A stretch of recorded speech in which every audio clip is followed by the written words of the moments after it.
It is a somber day, but I'm pleased to welcome my next guest, truly an icon in the history of the destruction of TWA 800. I'm pleased to welcome to the show Captain Al Francis. Captain Francis, welcome. How are you? I'm fine, Jason. How are you doing today? I'm very well, and thank you again for joining me today. You know, I've been following your work for many years. I think you've seen some of the interviews I've done with Jack Cashel on this subject, but I don't know that there's really another person who's more expert in the subject, or at least the aspects of aviation and the specifics of TWA and the 747 itself than you. And why don't you just introduce yourself for people who perhaps haven't seen you before? Well, Jason, I am a former 747 captain for TWA. I was with the airline for over 37 years, from 1964 till 2000. Sadly, the airline no longer exists. It was taken over by American Airlines in late 2001.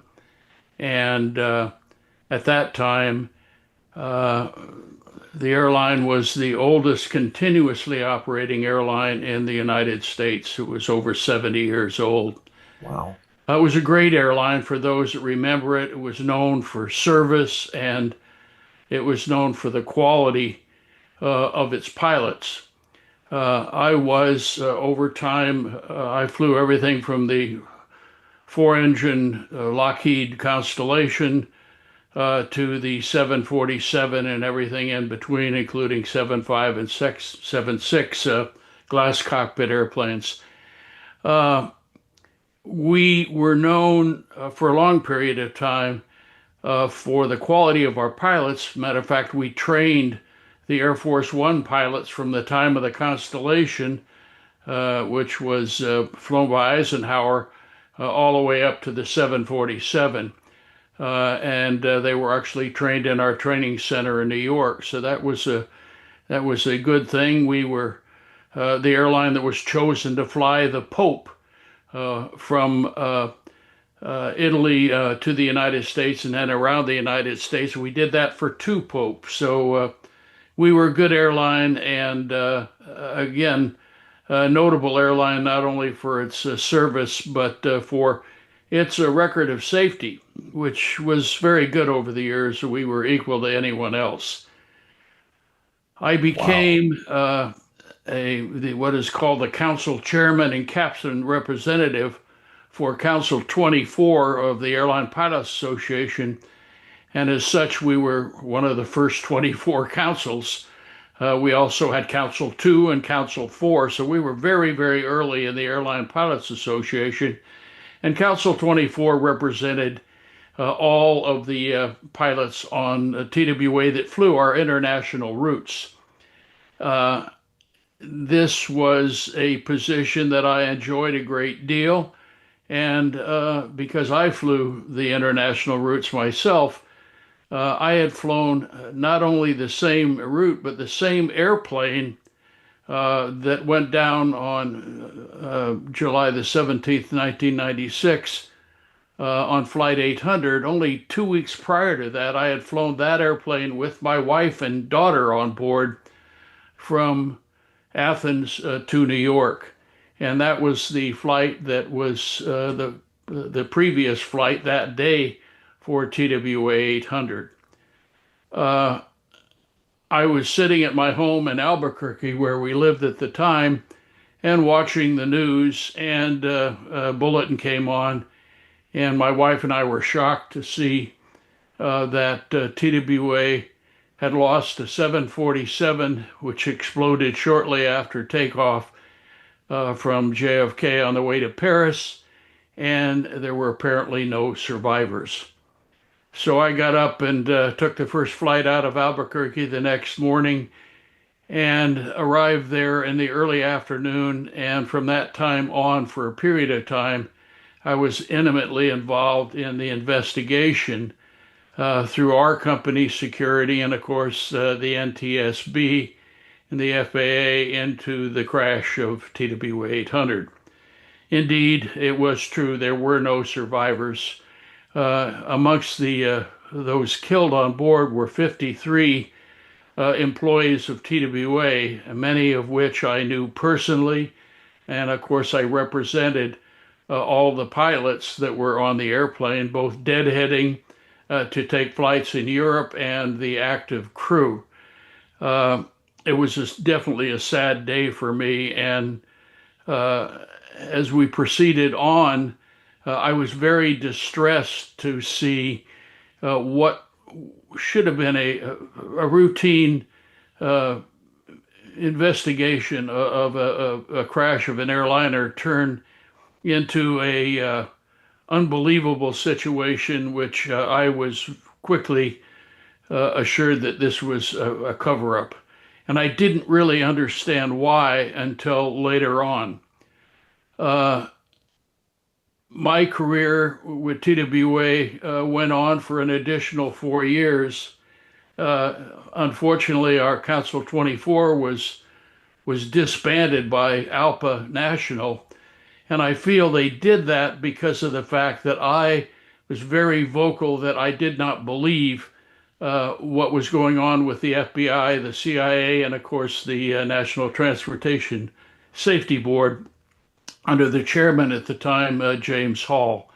James Hall and his vice chairman, Robert Francis, no relation, by the way, were both appointed by Bill Clinton. And it became apparent to me that the reason that the FBI was tasked with coming in and taking over the investigation from the NTSB, and by the way, the FBI has no experience in airline aviation accidents, but they came in and basically took over, dominated, and threatened in many ways the NTSB investigators that if they released any information or interfered with the FBI in any way, that they could not only be removed from the investigation, but be arrested for interfering with the FBI in the conduction of their supposed criminal investigation. You put up there, I think, before a presentation that I put on YouTube on the 25th anniversary of the crash of TWA 800. And you can see it there, Fire on the Water, the downing of TWA 800. And I made that with a bunch of slides. I suggest your listeners go to YouTube, just put in Captain Al Francis, and it will pull that up.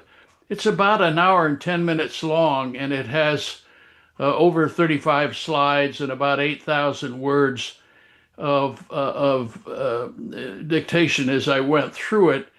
And what I did was I basically did it from the point of view of a prosecutor, and I was talking to the jury as it was and said, okay, this happened, this happened, this happened, this happened. And then finally at the very end, I said, what do you think happened to TWA 800?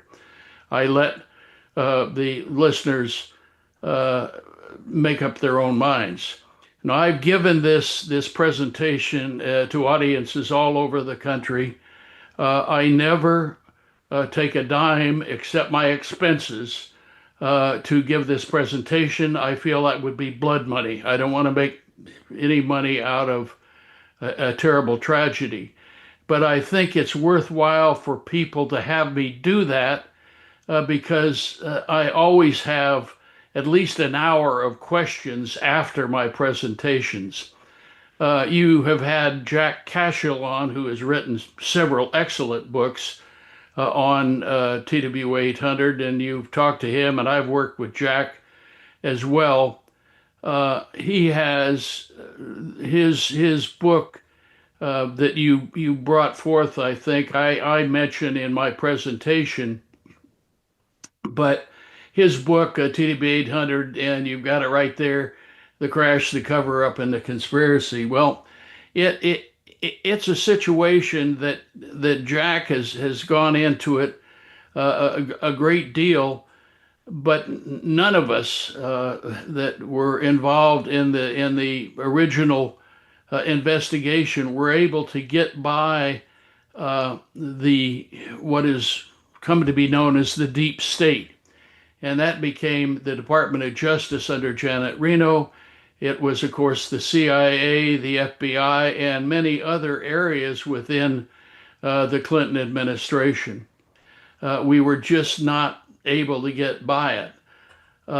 There was a young man at the time, Mr. Stalcup, who, when he saw what was going on, he was very concerned about the fact that they were in the process of doing some sort of cover-up.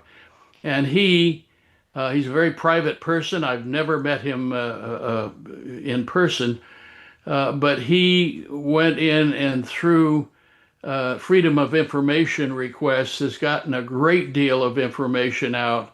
And because of his efforts, many of the members of the family of the victims of TWA 800 actually filed a lawsuit several years ago, and that is now coming to fruition. Probably will be ruling sometime next year, I would guess. And a lot of information now is coming out that never came out before. That picture that you're scrolling through right now is a picture of what I refer to as the white plume, and that's talked about in my presentation on YouTube. But this was something that was seen by several individuals, but most noticeably by a woman who is referred to in the investigation as Witness 73. Witness 73 was a lady who was out on Long Island, on the beach on Long Island, quite a bit out, and she was at a restaurant attending a party for friends, and she had probably the best view of the crash of TWA 800 of any other people. She saw the airplane highlighted by the sunlight. The sun was setting, but it was high enough that it was still brilliantly illuminated. And she witnessed things rise up off the water, which she looked in and called flares or some sort of maybe a rocket that would be a fireworks type thing, and rise up close to the airplane, followed by a very brilliant white explosion, and shortly thereafter by the petroleum explosion. But the white plume was because of the fact that it was a missile and it exploded in the proximity of the aircraft on the left-hand side. And it literally, because the wings were full of fuel, it literally shattered the upper wing, left wing of the airplane and released all of the fuel that was in there, which instantly vaporized and created this strange-looking white plume. She was interviewed. She called in, as many people did, and was interviewed by the FBI, and thought she had done her duty as a citizen, and that was it. Later on, as the investigation proceeded, the FBI came out with a statement saying that she basically was an alcoholic, that she had been drinking Long Island iced teas during the party, and had recanted her statements about what she saw in a second interview with the FBI. That interview, in fact, never happened. And the lady is a teetotaler. She drinks no alcoholic beverages whatsoever at all. So the FBI had fabricated the second interview and the Form 206 that they came up with it. And I mean, we're in total violation of the law. This followed a pattern, a very, very common pattern with the FBI's actions after the crash. As I said, I got back to New York in the early afternoon, the day after the crash. proceeded to Hangar 12. That was her hangar at JFK. Went immediately to my chief pilot and to the head of security for the airline, who was there. And we began looking at all the possibilities. And obviously, it looked to us at the time that a bomb had exploded on the airplane. It was very similar to the incident with Pan Am 103, which had exploded over Lockerbie, Scotland in 1988, killing all on board and some members of the community of Lockerbie, Scotland. And that was our first thought. But then the following day, we began to get the reports of the eyewitnesses. And the eyewitnesses there turned out to be something in the neighborhood of 750 eyewitnesses, excuse me, many of which were very, very credible, including two military pilots, a Captain Bauer and Major Fritz Meyer, who were flying a helicopter in the vicinity of where the airplane exploded, and had an eyewitness view from the point of view of pilots actually there. They immediately flew the helicopter out over the water and were suddenly dodging things falling out of the sky.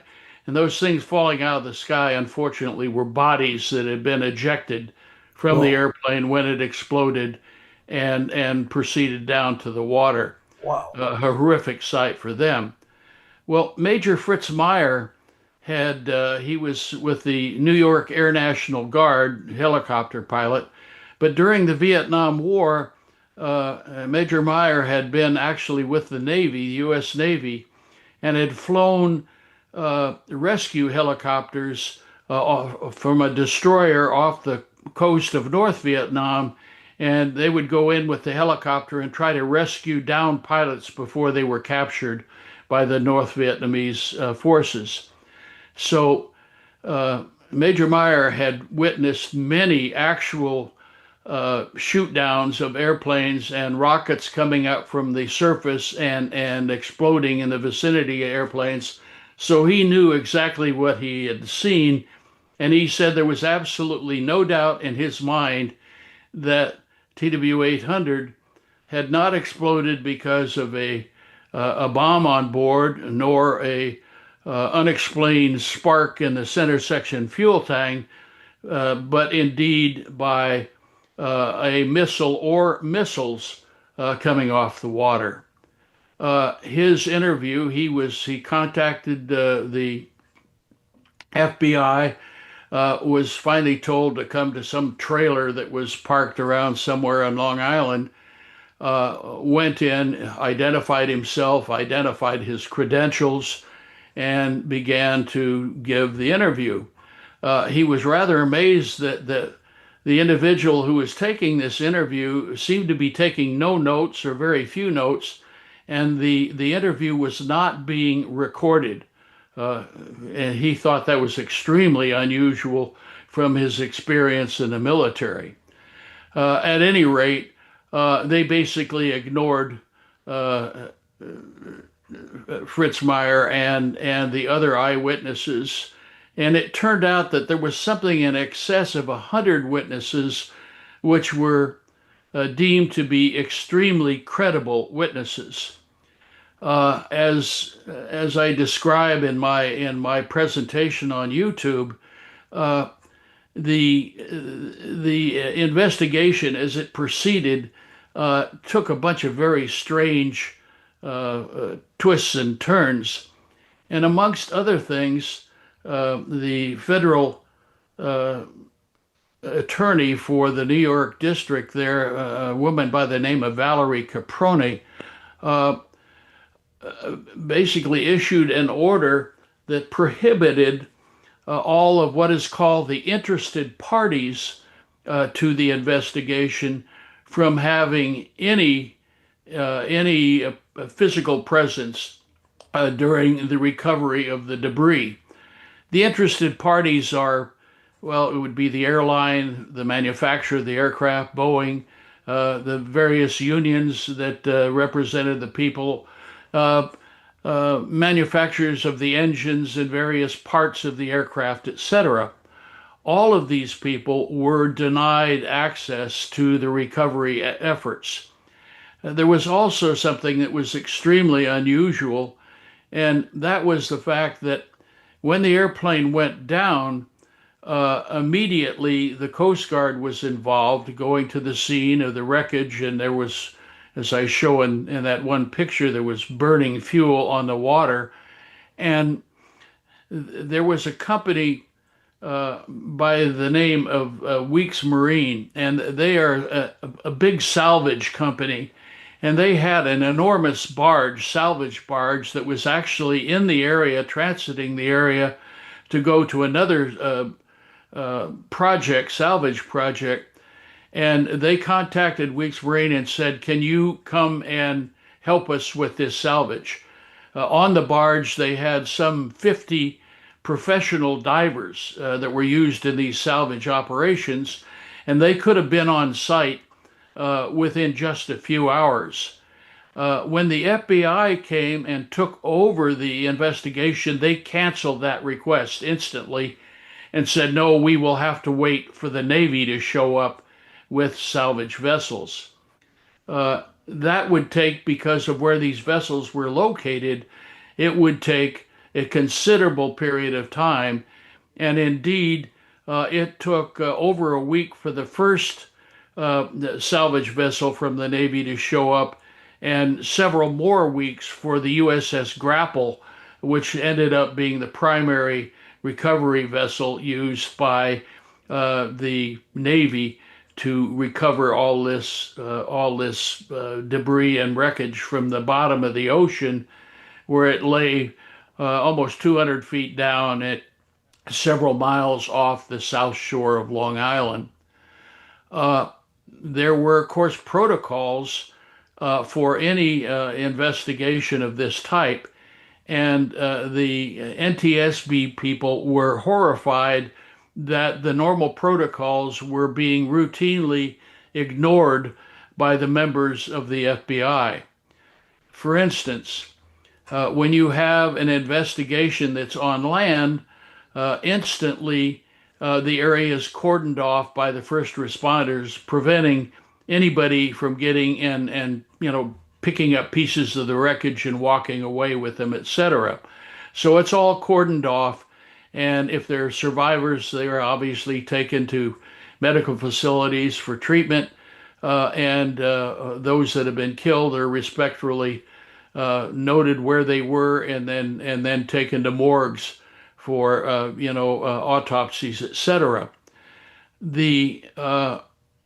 When they would go out and it was in the water, they had to have divers going down into the area of the wreckage and beginning to accomplish the rather grisly task of taking all these bodies up off the bottom.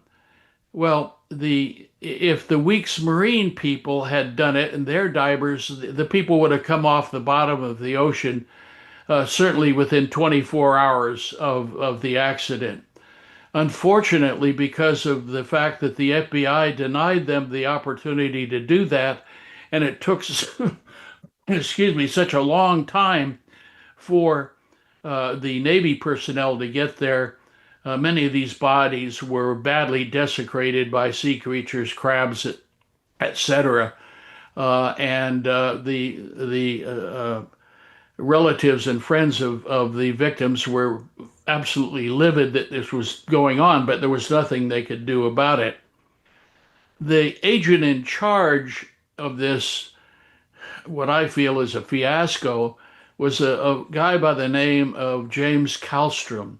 He was the agent in charge for the New York area, an ex-Marine with an ex-Marine's mouth. And I apologize to Marines that don't have this particular preclusion with their personality, but Let's say that he has a rather spicy vocabulary, or did. He is past since. But he came in and just intimidated the hell out of everybody. And anyone that said something that he didn't agree with would get a genuine Marine tongue lashing that would make a Marine drill sergeant embarrassed, I'm sure. Anyway, he came in, and one of the things they do, excuse me, I'm going to take a little drink here. Water, by the way. Absolutely. It's a great presentation, Captain Francis. Thank you for sharing all of this with us. Please continue. Okay.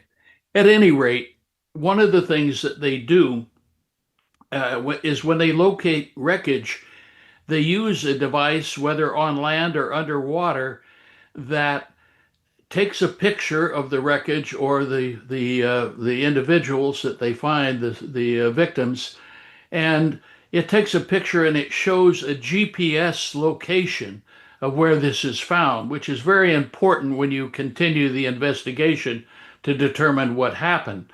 This is on a camera device that is on the wrist of the diver, and they take the picture. It has the location on it, and then with a grease pencil, they will make a notation on the side of the various things they're picking up. Obviously, not the deceased, but they will put that grease pencil on, and then the object is taken to the surface of the water, put on a barge, and taken to the dock, where it then can be removed to an off-site location. In this case, it was a hangar at the Calverton Airport, where the airplane was reassembled in a 3D operation. The thing that absolutely horrified the NTSB people was that they noticed that pieces, as they came off the barge, were not only not being logged in, but were being pressure washed by members of the FBI that was there, which would obviously remove any residue from the material, and also washed away the markings, the grease pencil markings that even told where the thing had come from. These were then taken and loaded on unmarked vans by the members of the FBI, and actually then when this was protested by the NTSB members, were told that these were being taken to the FBI laboratories in Washington, D.C., and would be returned to the investigation and to the Calverton Airport when they were done with their testing. But obviously, since nothing was ever logged in, it was impossible to know whether they had indeed been returned for the reconstruction.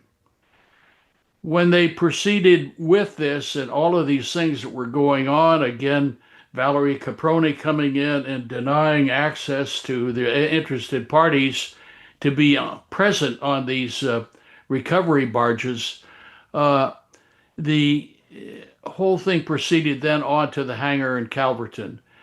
When they got to the hangar in Calverton, you had all kinds of members of the interested party, including, in my knowledge, special members of the Airline Pilots Association from TWA that were specialists in various areas of the airplane, whether that be wiring, whether that be engines, whether that be air conditioning, cooling, heating systems, all of the systems of the airplane. We had ALPA people who were specialists in that and trained by the Airline Pilots Association to do these investigation procedures. Normally, they would take all of their notes, etc., and go back and to the hotel that night, and they would write everything out from their notes to be used in the reports that would come out later on. Well, the FBI started something that none of them had ever seen before. And basically, what it was is they confiscated all the notes, they body searched all of the investigator teams that were there to make sure that they didn't have anything with them. And they took all of the film out of the cameras, telling them that they would to develop the film and then return that to the investigators after the fact. Well, again, no one knew whether that happened at all. We then had one of our team members there notice that a member of the FBI was beating on a piece of metal from the fuselage with a small hammer, therefore deforming what condition it was in. And when he was confronted by our personnel, he denied doing it, even though he had been seen doing this by several members of the team. When any protest was made by our team members, again, they were told that they not only would be removed from the investigation, but they could be federally prosecuted for interfering with the FBI in a criminal investigation. This was shocking beyond anything that any of us had ever seen, but it got worse. What happened then was suddenly, some weeks later, they said, no, it wasn't a bomb, no, it wasn't a rocket, but it was an explosion in the center section fuel tank of fuel and vapors in there caused by a, quote, spark of unknown origin. Well, this was unbelievable because the fuel in a commercial airliner is referred to as Jet A fuel. Jet A fuel is kerosene. It is actually quite inflammable. If you had a pool of Jet A fuel on the ground, you could throw match after lighted match into that fuel and it would extinguish as if it had gone into water. The only way the fuel can be actually ignited is to have it vaporized and injected into what's called a burner can inside the engine, and there using a thing called a jet igniter, which is kind of a spark plug on steroids that puts out, in effect, a lightning bolt of 75,000 plus volts, about 6 inches long. It'd scare the heck out of you if you ever had one go off next to your head. But that's the only way you can light that. And indeed, as we're seeing with the Air India accident that is finally coming out now, when you start a jet engine, it's not like a reciprocating engine in your car or an airplane. It is a situation that you use a starter to get various phases of compression going inside the engine. Then fuel is introduced into the burner cans, the hot section it's called, and then that igniter goes off, lights the fuel off, and as soon as the engine is going, the igniter goes off, and the engine will then run as long as pressure is producing fuel into that engine until at the other end of the flight, when you arrive at the ramp area, you take a switch, a fuel control switch, and you turn that off. And as soon as the fuel ceases to be injected into the burner can, the engine stops, it spins down. But there is no ignition going on in flight unless there is a procedure if you are in heavy turbulence or rain or icing conditions where you can turn on what's called a flight start situation, which does use the igniters in a lower mode to make sure the engine doesn't flame out. That's a whole other issue. At any rate, the FBI then had the CIA produce what we referred to at TWA in the industry basically as the cartoon. And that you showed a little while earlier, which showed the airplane exploding with the center section tank, and then commencing what they referred to as the zoom climb.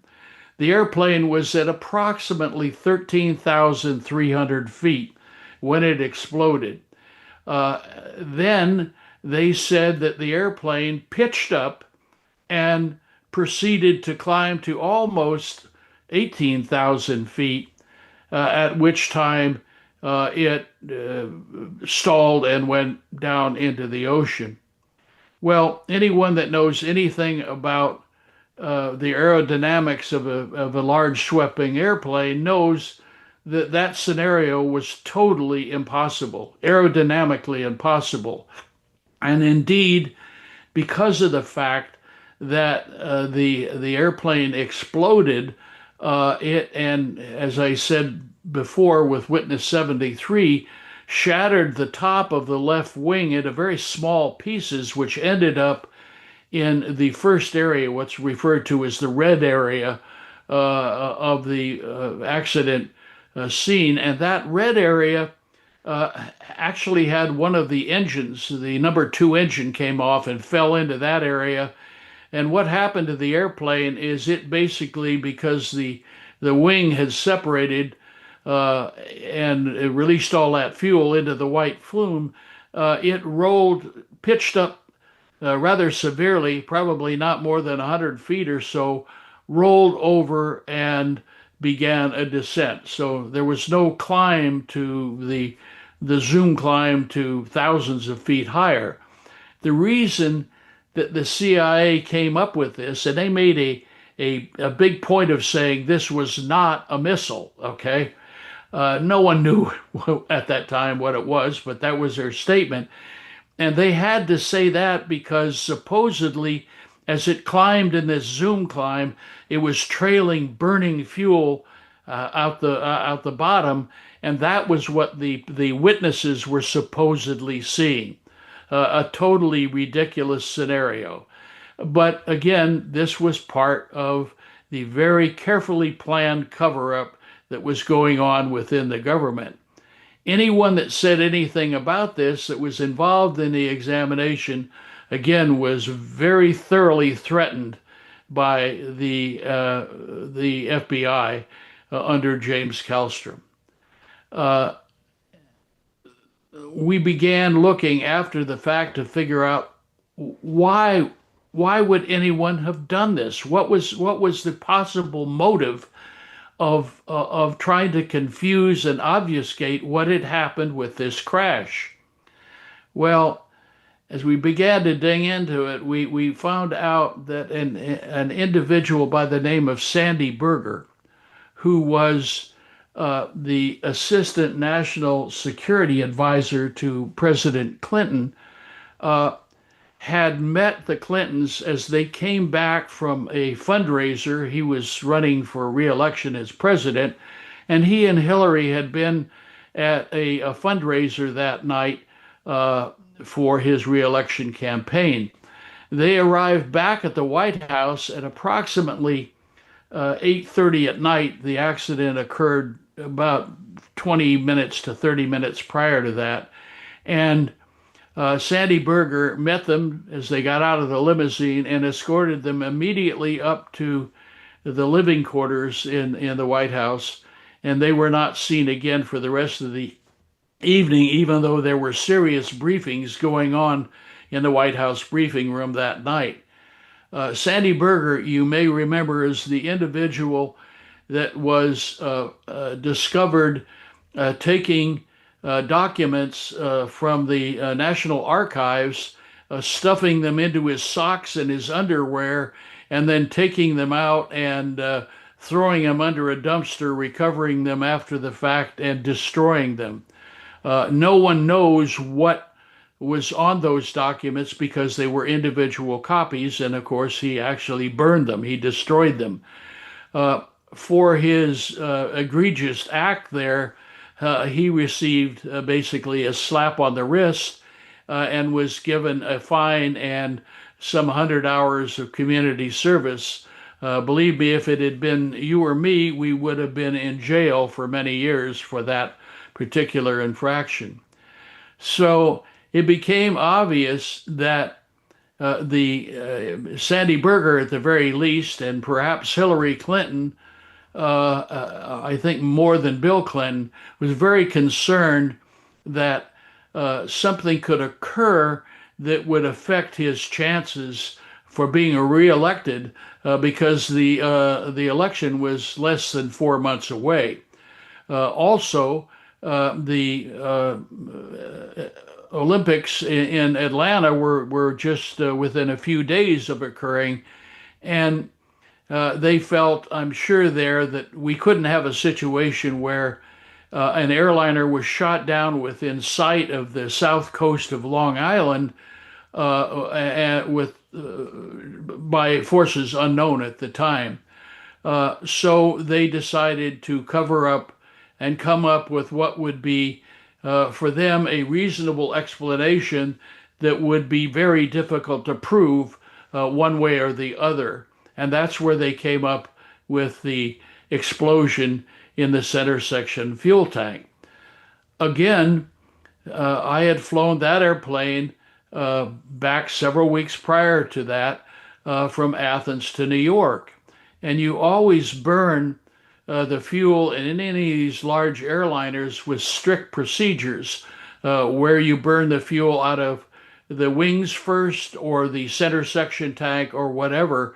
But finally, you get to the point where you have used up all of the fuel in the center section tank, which is generally not even used except on very long flights. It's not necessary, for instance, for a flight from New York to Paris, London, or Madrid, anything like that, only on the much longer flights like to Athens, Tel Aviv, etc. So the fuel that remained in the tank was referred to as residual fuel. There was things called scavenge pumps in that tank, and they were used to pump the last bit of fuel you could get out. But because of standpipes that are in there, you can't get everything, and you usually end up with something in the neighborhood of 70 gallons of fuel. But again, it's Jet A fuel, which is not volatile, and the fumes are not volatile either. You have to mist it at great pressure in order to be able to get it to burn. So the concept that some spark of unknown origin could occur in this tank and set off this fuel was ridiculous. And again, everyone who knew anything about the 747 or any large aircraft in general knew that that was ridiculous. It physically could not happen.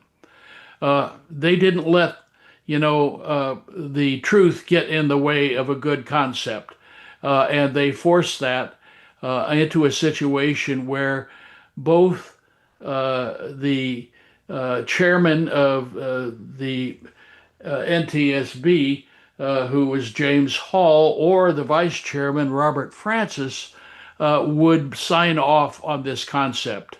They just allowed it to occur, even though neither of them, well, I should say Robert Francis was with the FAA. He had headed up the Paris office of the FAA, so he had some experience in aviation and transportation. James Hall is another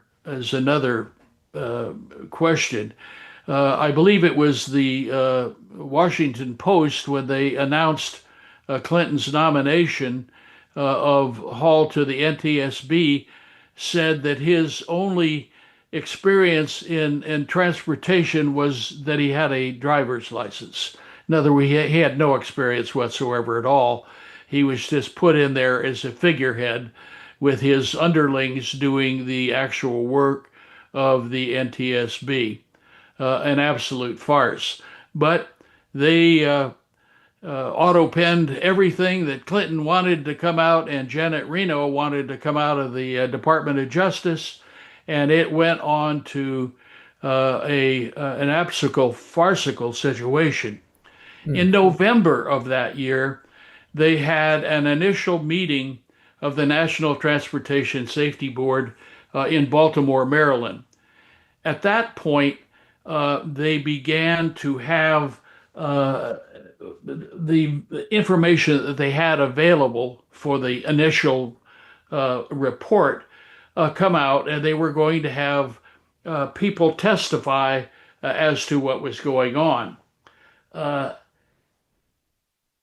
James Hall had an individual named David Mayer, and his job, he again had received his nomination for the job from the Clinton administration, and he was eager to do whatever he could to please his bosses in the NTSB. His job at the meeting there in Baltimore was basically to uh, indicate to the public that the people, that eyewitnesses that had seen what they knew they saw, really didn't know what they had seen. In other words, he was there to discredit them. And he did a very good job of that, to the point that one of the representatives that were there, one of the audience, stood up and said, "Why don't we hear from the eyewitnesses?"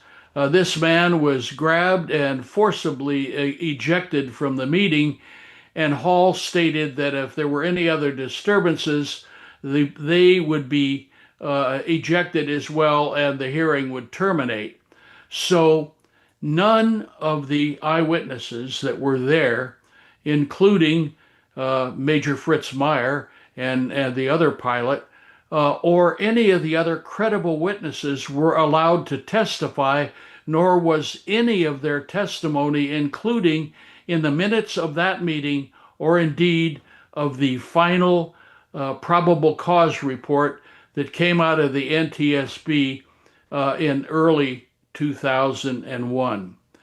An absolute travesty, but it was allowed to go. When we saw this, people in my capacity, and at that time I had already retired from TWA, I was aghast, and I said, I have to do something to try to solve this. So I began writing letters, working as best I could to bring out the truth and try to get some of the people in the various administrations, and that included now the Bush administration, it included the Obama administration, it even included the first Trump administration, trying to get the NTSB to agree to just open up the investigation again, using and considering all of the various information that was available. There was very little money that was going to have to be spent on investigation. It was all a matter of record. It was just not used.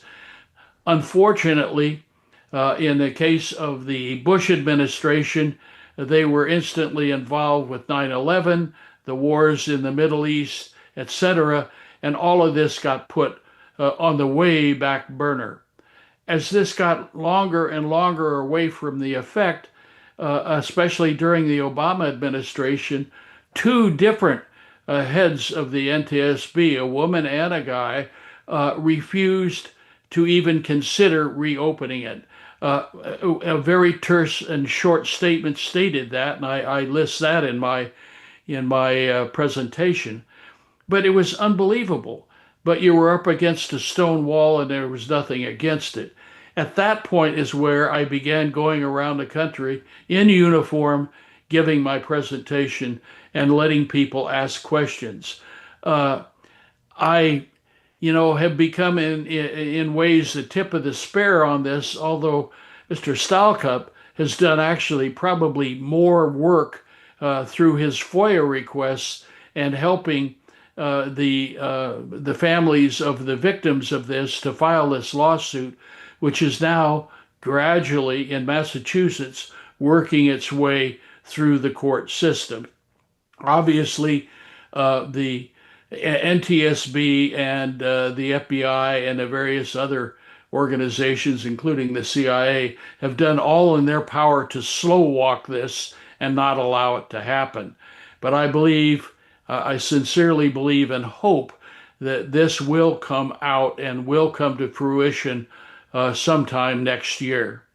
The souls of all those people who died a horrible death that night, and their friends and their family will not rest until justice is done in this case.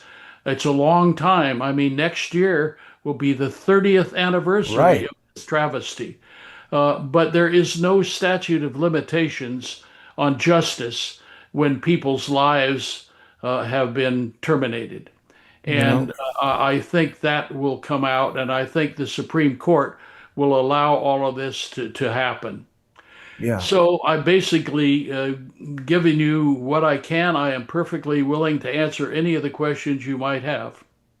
Well, thank you, Captain Francis. That's an incredible amount of information, and you're obviously super familiar with it. I'm really grateful to have this opportunity to ask you some questions because I've watched your presentation many times. I've read Jack's book. I've been looking into all of this stuff myself. Of course, I don't know nearly as much about it as you do, but you raised some incredible points in your presentation. Another thing that you had said was that one of the reasons the Navy was utilized because it allowed President Clinton to issue this executive order 13039, curious number, which excluded the Navy personnel. They're operating under the Uniform Code of Military Law, which is different than civil and criminal law. And this basically allowed them to shut these guys up. Wasn't that correct? One of the things that it allowed.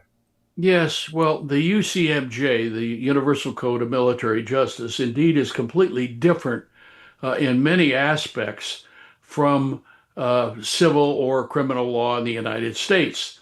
And the UCMJ can be used by an executive order, which is exactly what you just described.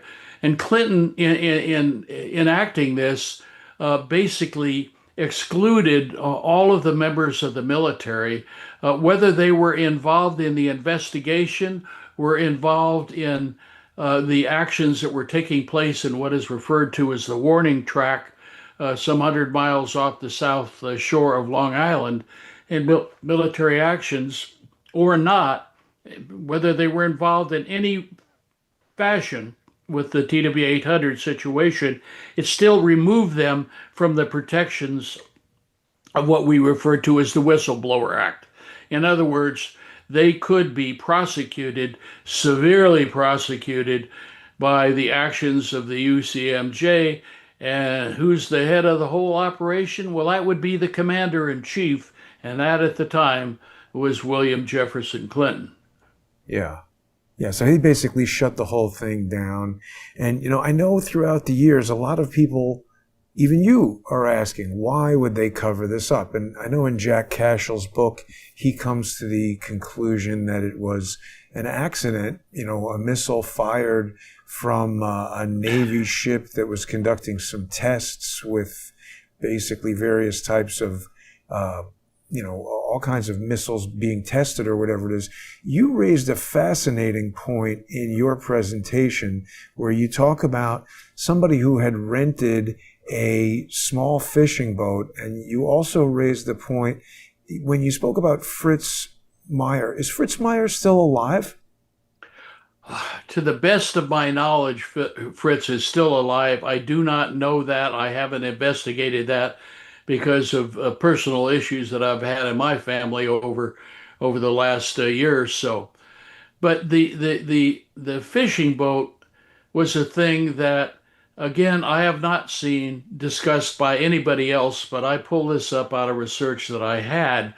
And the what occurred was at a marina some miles to the west of the East Mauritius Inlet, where the airplane went down, an individual who was described as rather most probably of Middle Eastern descent, heavy accented voice, etc., rented, after he had demonstrated the ability to safely operate it, a 35 foot fishing boat, which he stated he was going to take three friends out on a fishing trip that day off the coast of Long Island and return the boat at sunset that night.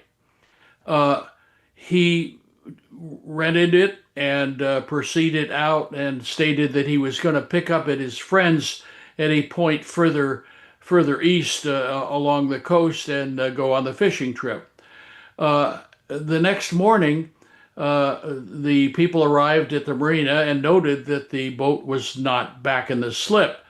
And they alerted the Coast Guard and the law enforcement. And the boat was discovered later that day at another marina some miles to the east. And the statement made by the authorities was they had never seen any boat or vehicle wiped as clean as that was. There was not a single fingerprint or bit of evidence on it. It had obviously been very thoroughly pressure washed to remove any traces on the boat. Also, they discovered that the driver's license that he had presented was false, and the credit card that he used for the rental turned out to be stolen. So this was something that, what was that used for? Well, the Chinese and the Iranians, by the way, have produced rail-fired missiles that are still quite small, about 6 feet long, but have a higher range than what we would refer to as a man-pad or Stinger missile type thing, which is shoulder-fired. Now, even a man-pad, a Stinger, can go up to approximately 12 to 13,000 feet. So that was in the range of where TWA 800 exploded. But certainly if they had used one of the rail-fired missiles, that could have gone up that high and much higher and had a larger explosive warhead. It is my belief that that is exactly what happened. And that's why they cleaned it so thoroughly to remove any residue, etc., from that. And indeed, what people saw, and this is my contention, I believe the Navy, which had been testing from the time that an Aegis cruiser over in the Red Sea had shot down some years earlier an Iranian airplane which had taken off out of Tehran and was climbing out. They shot down that airplane because they believed that it was an incoming F-16 that was going to fire a missile on the cruiser.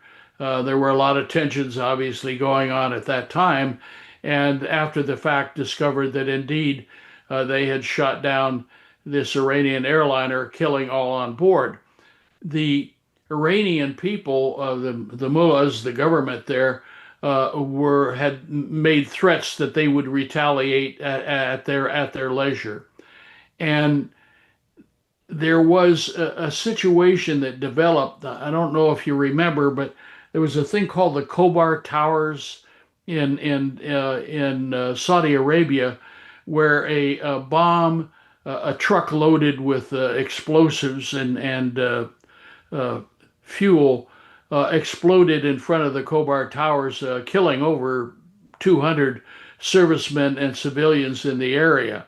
Then they had another incident at a nightclub just outside of Frankfurt that was very well attended by local military personnel, and a bomb went off there, again killing and injuring dozens of people.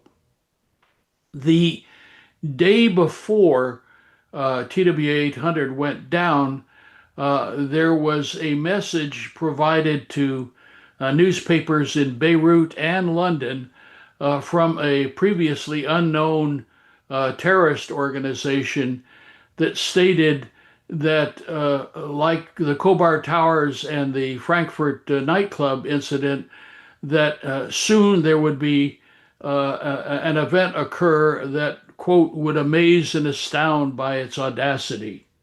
The stated time for that was the 18th of July, which in fact was the 17th of July on the East Coast of the United States. So they had been warned that this was probably going to happen. Something was going to happen. The Navy had been working for a considerable period of time to develop a missile system that could be fired either by Aegis missile cruisers or even submarines that would allow a surface or subsurface missile to rise up and intercept a missile fired at an aircraft, whether it be military or civilian. And they had done tests that were witnessed by many people, including civilians, off the coast of Virginia months prior to this shoot down. At that time, again, they were testing this system. The system that was tested was apparently being tested in other instances in that warning track, that military warning track off the coast of Long Island, 100 miles or so out.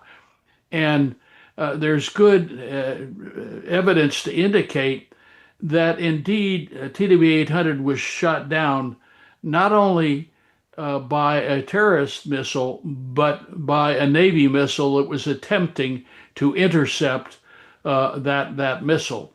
There are many eyewitness reports of a large military ship with big white letters on the bow, cruising first eastbound along off the coast of Long Island, that's where the departure route from Kennedy is, and then later westbound along the coast again.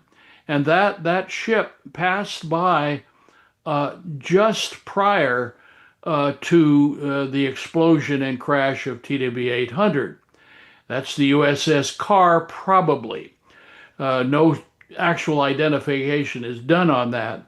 But there was also a submarine, the USS Seawolf, which was not really commissioned. It was in sea trials from Groton, Connecticut, where it was built. But it was also with several other submarines in that area. All had the capacity to fire missiles either on the surface or submerged. So, one of the things that is absolutely a law of the sea is that you must give aid to any vessel which is in distress.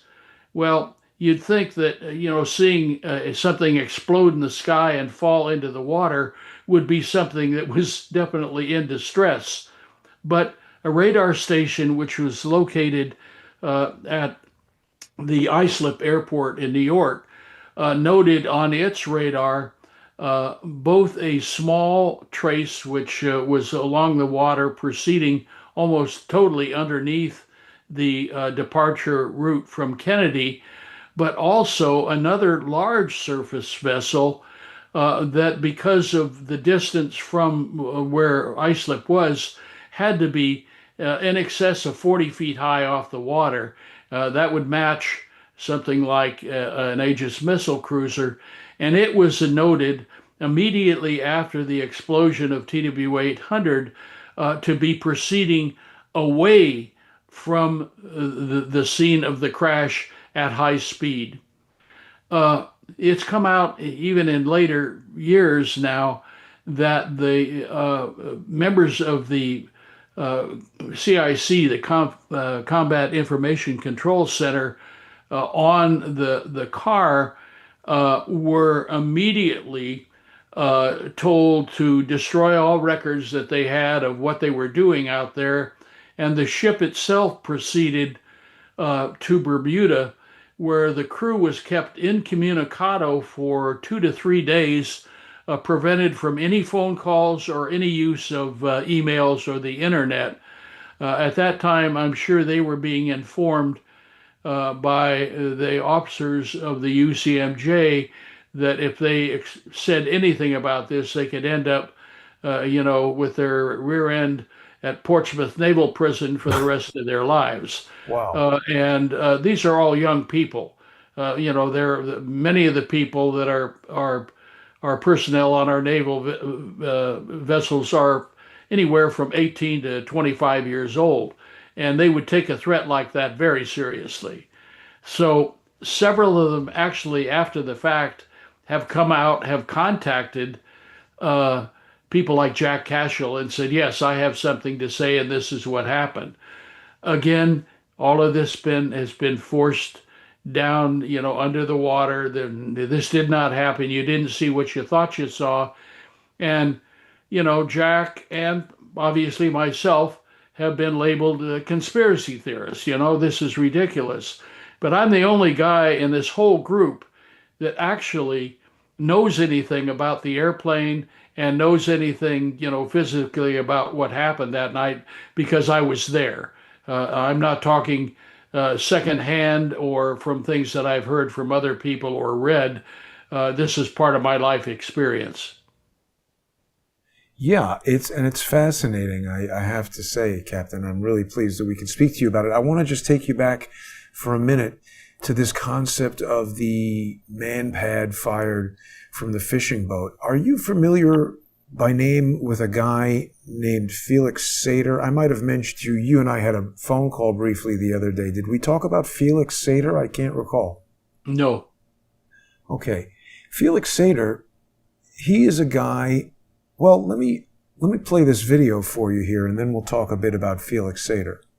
So 91, you go to jail, but not until 1998 do you sign this agreement with Valerie Caproni and Andrew Weissman. Yes, but that was already different. And you were already working on this deal while Caproni was the head of the organized crime division, right?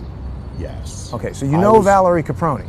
I know, but not really. But you've met her. Even though it was signed, but not really, no. No, I worked with other people. You have to understand. But she was in charge of the organized crime division. They may be in charge, but just because they sign a cooperation agreement or they She didn't sign it. Weissman signed it.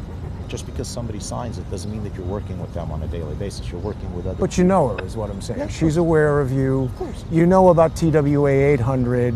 That was shot down by a Stinger missile, of course, wasn't it? Was that one of the at-risk missiles that you were tracking from the Mujahideen in Afghanistan? So 91.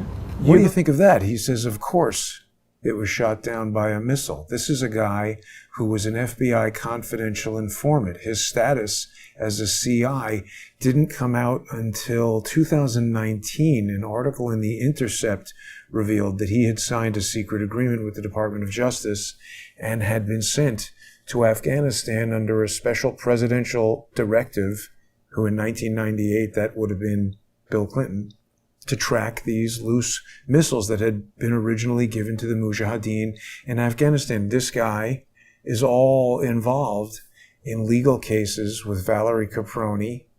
What do you think about that, Captain Francis? Well, again, you remember when I talked about the fact that she produced a prohibition of any of the interested parties being involved in the recovery of the wreckage. Since so much of the airplane was actually in very small pieces, there were very large sections. There were also very many small sections, and the area where everything went down on a basically flat, sandy bottom.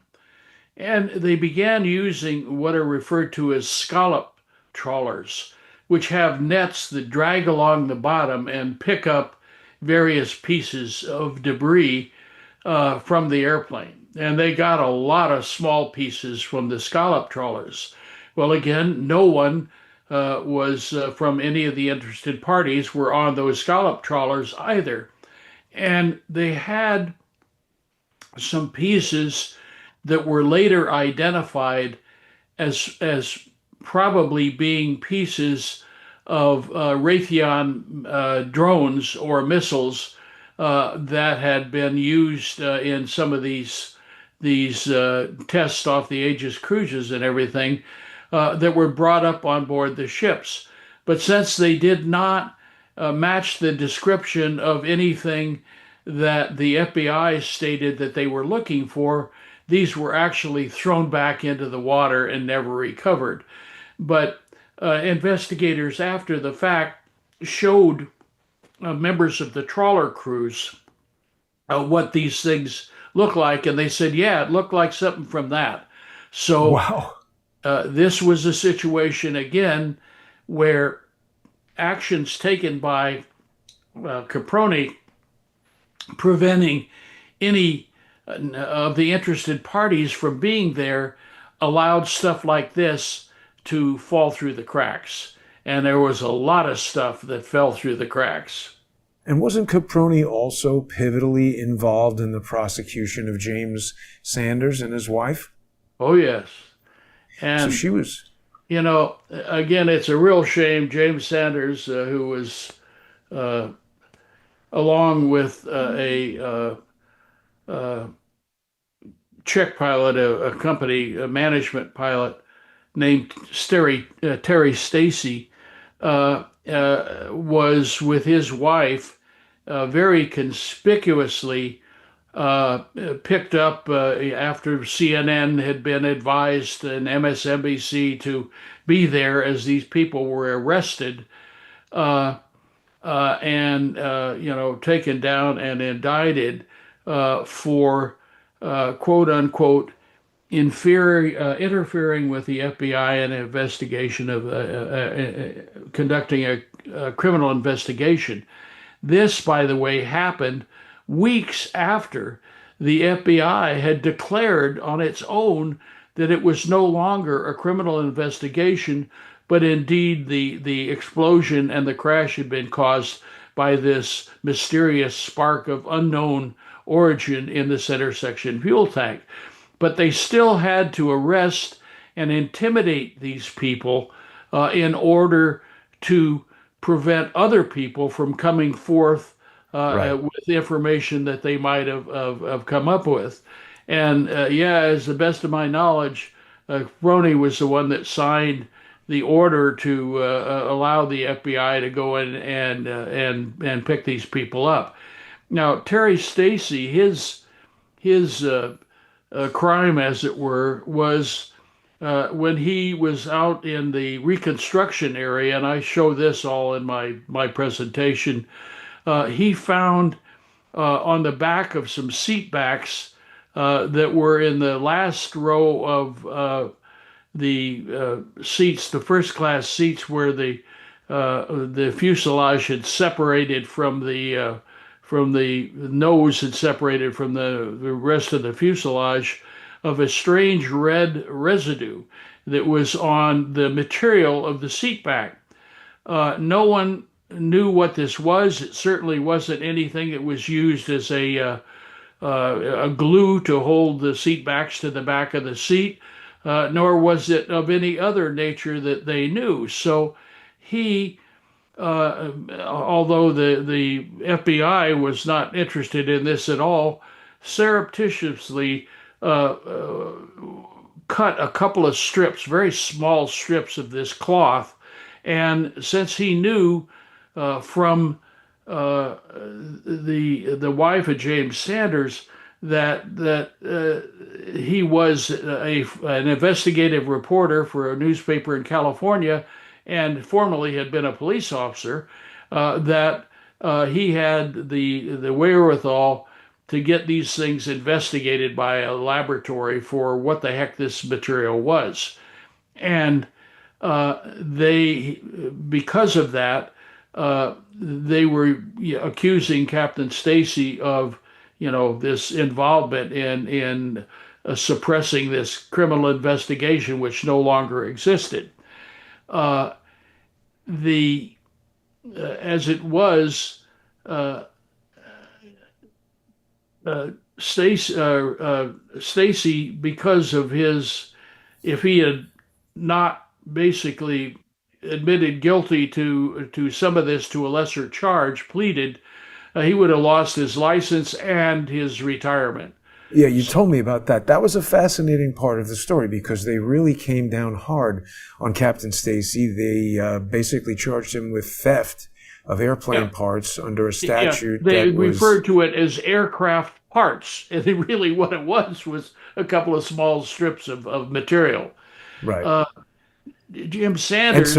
But he had to sign a plea deal, which basically legally compelled him to do certain things, probably aspects of it we don't even know. But again, it's another instance of this really heavy hand that the FBI, which later Valerie Caproni would become the general counsel of the FBI, and today she's a U.S. District Court judge. So this is someone who really kind of defined lawfare, weaponizing the law against any possible enemy. Isn't that right? Well, that's absolutely right. And again, uh, Sanders and his wife went to prison, and they served time. And of course, their reputations was totally destroyed. Uh, she, by the way, he passed away, Jim, and she is now in Thailand, living with her son in Thailand. I had contacted her when I heard that she might be doing this, and I said, "Would you give me uh, all Jim's records?" And she said, "No, unfortunately, I destroyed them all." So I'm that's sure gone. it's traumatic for her. She's Yeah, been basically tortured by this horrible person, Valerie Caproni, who's had yeah. an incredibly successful career as a lawyer and a judge and all kinds of stuff. I wanted to ask you about somebody else who's been very involved and who sadly died just 2 years ago. Uh, Christina Borgeson was I guess, a CBS News producer who had become involved. Somebody sent her some samples of this fabric, and when CBS found out, or the FBI found out, she was basically run out of CBS, given that kind of treatment where everybody said she's a conspiracy theorist. And she worked with Stalcup, didn't she, on this TWA Flight 800 movie? Captain, you still with us? Yeah. Uh, I am not conversant with this individual, so I can't make any comments with that. But the person that was probably the the starter of an individual who got an investigation going was a guy by the name of Bill William Donaldson. He was an ex-commander in the Navy, a pilot, and had been involved in aircraft accidents investigation with the Navy. And Donaldson started something which is called the ARAP, which is the Association of Retired Aviation Professionals. They still have a website, although unfortunately, uh, he, right in the middle of all of this, contracted a very unusual and very virulent brain cancer, and passed away. We lost a tremendous individual there. Again, I don't want to get involved in conspiracy theories, but prior to that, he had had no medical problems at all, and Right. suddenly dies of brain cancer. Interesting. He was a bulldog. He went after this tooth and tongue. He was an individual that got involved in the Wall Street Journal. He got involved in a bunch of different articles that he wrote that really got some credibility into the idea that there may have been a cover up in the crash of TW 800. And then indeed, the NTSB's probable cause report was extremely faulty in so many areas. Yeah, that's interesting. I didn't know too much about Donaldson. I'll have to look into him. And of course, I don't want you to talk about anybody that you don't know about, but it's interesting that you went to that point, because that video there was just the filmmakers of that documentary at a Q&A at some kind of film festival talking to everybody about the movie. And Right. when the director, Christina Borgeson, is asked, why was this cover-up done? Why is this such an aggressive cover-up? Borgeson really recoils at that question, and she says she doesn't want to be accused of being a conspiracy theorist, and they're just focusing on the facts and the things that they can prove. And I totally appreciate that. I think that's very important. I think that's the approach that you take. Everything you've spoken to us about has got to do with the operation of the 747, aerodynamics, physics, how things explode, the testimony from Fritz Meyer, who talks about high velocity ordnance explosions versus low velocity petrochemical explosions and things like that. And you've said you've been disparaged as a conspiracy theorist. I get disparaged as a conspiracy theorist all the time. So I'm not afraid to go into some of these areas, not because I want to do it irresponsibly, but because I think we do need to formulate a hypothesis after almost 30 years and try to figure out what had happened. And I just want to ask you, because you have such vast knowledge of this, have you or do you know of anyone who has looked into some of the details of the passenger manifest as far as who was on board the flight? There, to the best of our knowledge, there was nobody on the flight that would justify an event this egregious. In other words, there wasn't a situation like I'm trying to think. Brown, the individual who was Ron Brown, right, yeah, the Commerce in the Secretary who shot him in the head. Jack Cashel also investigated that. But there's something that I should have mentioned and didn't up to this point, and that is the Brunting Thorp tests. Are you conservative? Do you know what that is? I don't. Okay. What they did when they came up with this theory of the spark of unknown origin was they took yes. Sorry a to set interrupt, but you speak of about center this. section fuel tanks from a 747 that had been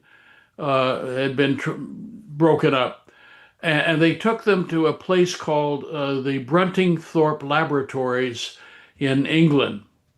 First thing that I've thought about when this is, don't we have laboratories in the United States that are capable of investigating this? But they took them to the Brunting Thorp Laboratories and they proceeded to demonstrate or attempt to demonstrate how the explosion had happened. And what they did was they took the estimated amount of fuel that was in the 747 center section tank and poured it into this center section tank from the demolished 747. They then heated it up to the estimated temperature of the fuel in that TWA 800 center section tank, and used a spark plug, just a regular spark plug, to attempt to ignite the fuel and the fumes above the fuel. Nothing happened. So then they got a bunch of propane burners and they put them underneath that center section tank, and they heated the fuel up to the point where it was literally boiling, and again used the spark plug to attempt to ignite the fuel. Nothing happened. Now they got that igniter that I described to you, which is like a spark plug on steroids with 75,000 lightning bolt spark, and again attempted to set off the fuel, and nothing happened. Finally, they filled up the remainder of the tank with propane, highly volatile propane, fired the igniter, and indeed the tank then exploded. But the damage was nothing similar to the damage of the tank on TWA 800. It basically, when you have the two types of explosions you can have are high velocity and low velocity explosion. A high velocity explosion comes from explosive materials, whether they be gunpowder, whether they be plastic explosives, that type of thing.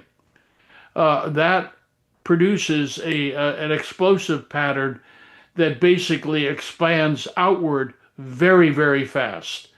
Then you have a low velocity explosion, and that is typical of like the propane, or excuse me, the fuel explosion, petroleum explosion that everybody witnessed when the center section tank indeed exploded on TWA 800. And I demonstrate, and I have a slide in there from the IAM, the International Association of Machinists, which was responsible for representing all the mechanics at TWA, and they put as part of the final probable cause thing their statement that said that indeed the center section tank had exploded, but it exploded because of an event external to the airplane. And Right. that event external was the rocket Yeah. had exploded in proximity to the left wing. Now, think about that other rocket that the Navy fired, which was supposedly set off to intercept the terrorist missile. Uh, Depending upon the location of the terrorist boat, the fishing boat, which was right underneath the departure area route from Kennedy, and where the uh, ships were offshore, very close to or in the warning track, which is 100 miles offshore. Look at an isosceles triangle, a right triangle, and you think about the one leg, the long leg of the right triangle is the military naval vessel, and the shorter leg of the triangle is the fishing boat right underneath the airplane going overhead. The chances of the Navy first sensing this missile coming up, then firing the missile at the missile going up, and in order to try to intercept it, uh, and being successful in doing so is infinitesimal. If they had been much, much closer, they might have been able to do it, but apparently they weren't. And so what happened was the terrorist missile exploded in proximity of the left wing. Excuse me. And now the naval missile, which was operating on infrared, it was going for the heat signature of the rocket motor from the terrorists, had to go, it had no heat signature anymore. The explosion had occurred. So where did it go? It went to the next hottest heat signal, which was what is called the secondary aftercoolers of the air conditioning packs of the 747. Those are located right underneath the center section fuel tank. So Yeah. it went for that, actually hit the airplane, proceeded through the airplane from lower right side to the upper left side of the airplane. Remember the guy with the hammer pounding on the metal on the Right. 747? Right. That was because some of the metal where it came Bent out inward. was expanded outward, not Outward. inward. He Right. had to make that fit the scenario. Right. And so he's banging in that to get at to look where it was supposed to be. And in the process, as it went through from the lower right side of the airplane through to the upper left side of the airplane, it passed through and along those last row of seats. And that was the material that when James Sanders had it tested, indicated that it was not a glue material or anything like that, but Rocket was fuel. a material that was contained in explosives and rocket fuel. Wow.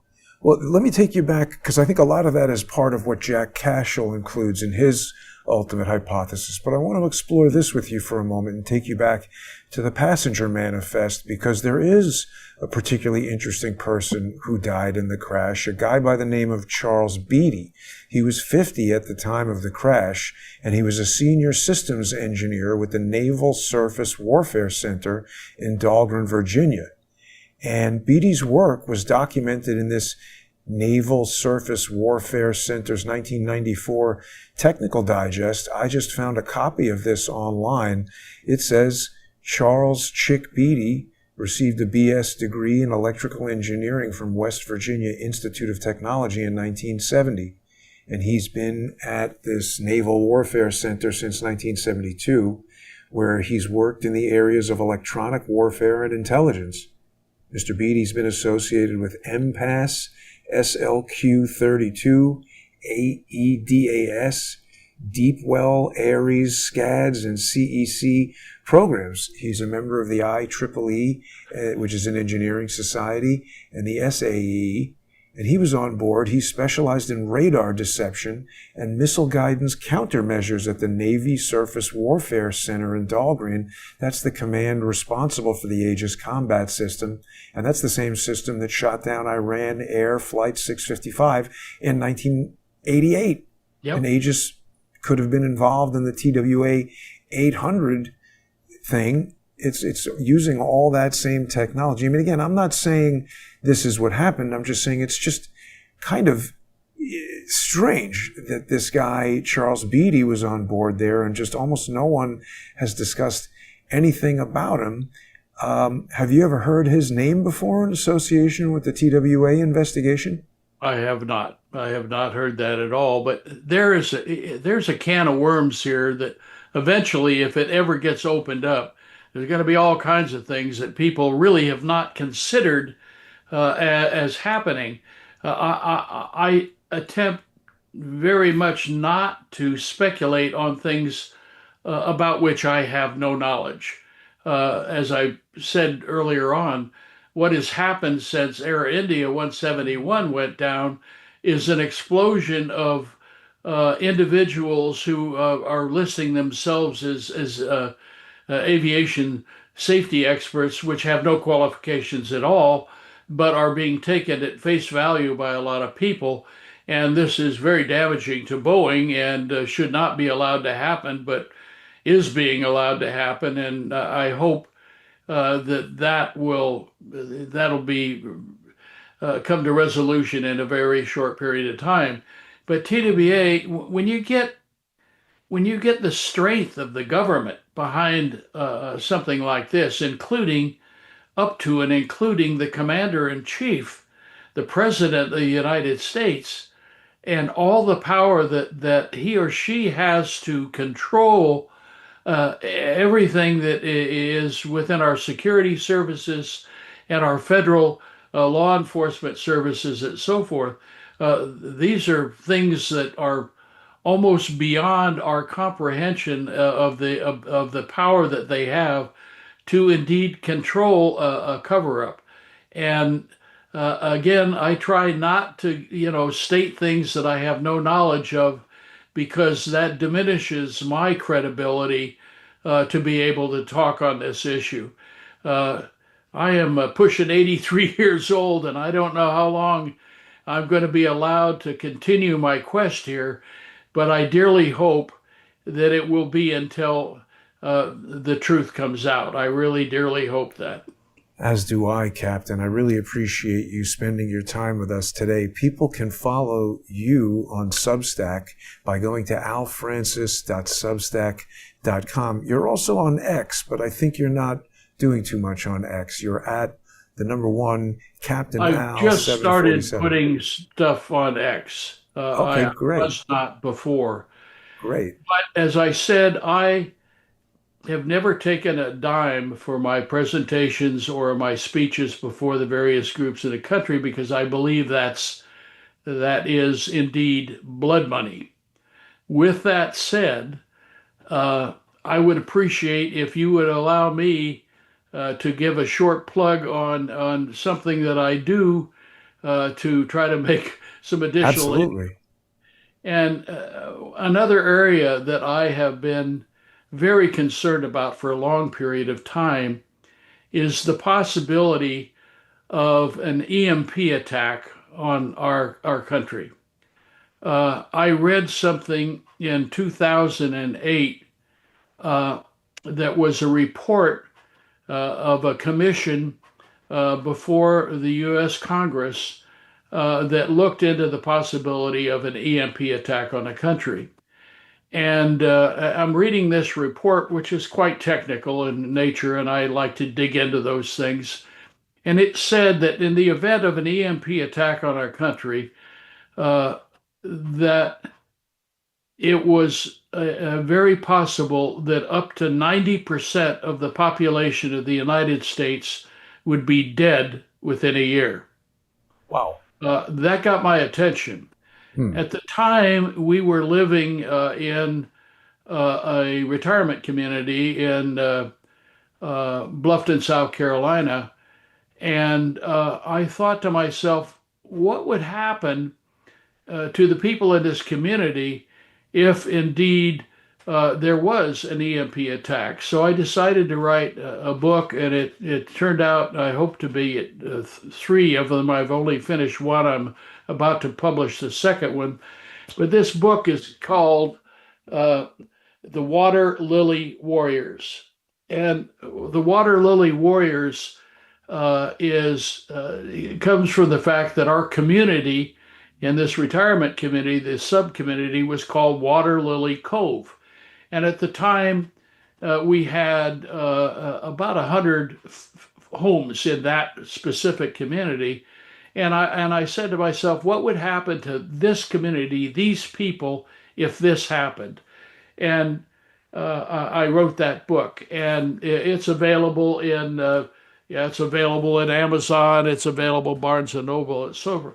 But I think your readers and viewers might be interested in looking at that because that is something that is very possible to happen to this country, an EMP attack or even a serious cyber attack on our very, very fragile electrical grid.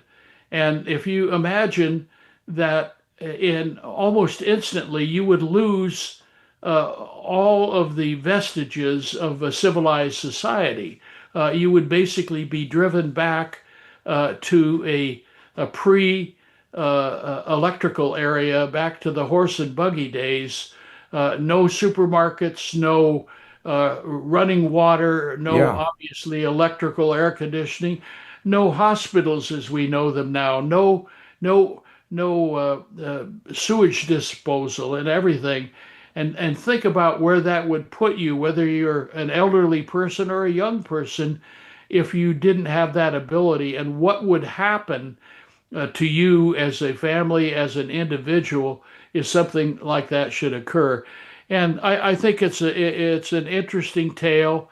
I think you might be interested in it. And by the way, I'd be happy I know I have your mailing address. I'm going to send you a signed copy that you can put in your library. Well, thank you very much, Captain. I look forward to receiving that. It sounds like a very interesting book, and you're right. This is a serious problem that most people, including myself, are not prepared for. Let's hope that doesn't happen. But thank you again for joining me on this 29th. I don't like to use the word anniversary. It seems too celebratory, but 29 years since the destruction of TWA 800. And certainly for people who want to support this show, you can sponsor Crowdsource the Truth on crowdsourcethetruth.substack.com. People can also go to subscribestar.com and patreon.com/crowdsourcethetruth. And for people who are following me on X at JG_CSTT, you can subscribe there and sponsor the show. I want to thank Captain Al Francis for joining us today and for this great work that you've done in trying to uncover the truth behind this mystery of the TWA 800 tragedy. Thank you, Captain Francis, and thanks everybody for watching. Well, Jason, I appreciate you having me on, and I hope your efforts will help expose what has gone on with this for a long period of time, and we can finally get some justice for all those people who died that awful death 29 years ago next week. Absolutely. Thank you, Captain Francis. Have a nice day. Take care.